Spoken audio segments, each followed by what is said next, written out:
cette dame, quand elle accompagne donc les enfants dans un hémicycle régional, une institution de la République, dans ce contexte-là, soit c'est de la profonde naïveté, et c'est assez grave, et c'est aussi de la naïveté du corps enseignant de lui dire il faudrait peut-être retirer ton voile pour entrer dans l'hémicycle, soit c'est une provocation islamiste, et ça c'est intolérable.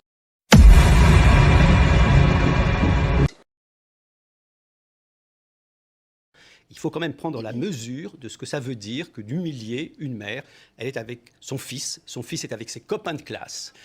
Ils sont dans une visite scolaire pour comprendre un peu le fonctionnement de la démocratie. C'est légal pour cette femme de se conduire comme ça. Est-ce qu'on imagine ce qui se serait passé? Est-ce que tu imagines, puisque je m'adresse à Oudoul, ce qui se serait passé s'il avait dit à un homme qui porte la kippa dans la salle, qu'il avait dit « cet homme qui porte la kippa doit sortir ». Ce qui se serait passé s'il avait dit à un homme qui porte la kippa, cet homme qui porte la kippa doit sortir. Vous ne faites que les élites.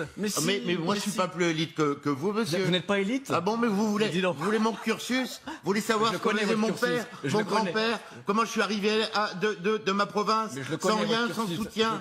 Mais c'est quoi, qu'est-ce qu'elle a, mon élite? Je suis une élite, moi. Mais vous êtes quoi, là? Messieurs. Je suis une élite. Attendez. Mon grand-père, il travaille dans la rue. Je suis une élite, moi. Moi, je suis une élite. Calmez-vous. Et vous, qu'est-ce que vous êtes une élite? Vous êtes un beau costume. Calmez-vous. À quoi vous pouvez voir que je suis une élite? Messieurs. À quoi vous pouvez voir que je suis une élite? Calmez-vous. Mes parents ont été virés des écoles. Est-ce que je suis une élite? Mon grand-père ne parlait pas français. Est-ce que je suis une élite? On peut débattre calmement. Est-ce que je suis une élite, monsieur? Est-ce que j'ai une gueule d'élite? Messieurs, on va se calmer. C'est un gros mot? Oui, dans votre imaginaire de merde. Oui, Georges-Marc Benamou. On va quitter ce débat. Je viens de me faire insulter de Un petit mot, merdeux. et on quitte ce débat. Hallucinant. Moi, une élite. Non mais attendez. Julien Oudoul. Dans votre tête, je sais ce que c'est une élite. Alors, on va passer au peuple, puisque vous en parlez Monsieur Benamou, non, messieurs, stop. faut qu'il se calme pour redescendre la température. Vous n'avez pas le monopole du peuple. On arrête, Je l'ai dit tout simplement. Alors, je suis du peuple comme vous êtes probablement du peuple. Arnaud Benedetti en juge de paix, je vous en prie, et ensuite on va revenir sur les gilets jaunes. La difficulté. Attendez, je peux pas laisser. Non, excusez-moi. Non, messieurs, stop. Non, je peux pas accepter ça. Moi, je vais demander à ce qu'on coupe vos micros, si on continue comme ça. Je peux pas accepter de me faire traiter d'antisémite ici. Je ne peux pas. Non, je peux pas accepter.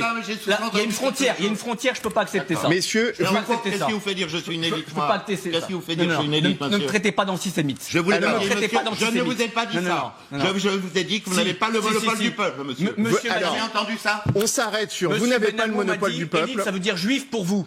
C'est une insulte. Non. C'est une insulte. Non, je vous en prie, ne rentrons pas dans des débats pathétiques, et en plus, je suis persuadé que vous ne pensez pas ce que vous êtes en train de dire, ni l'un ni l'autre.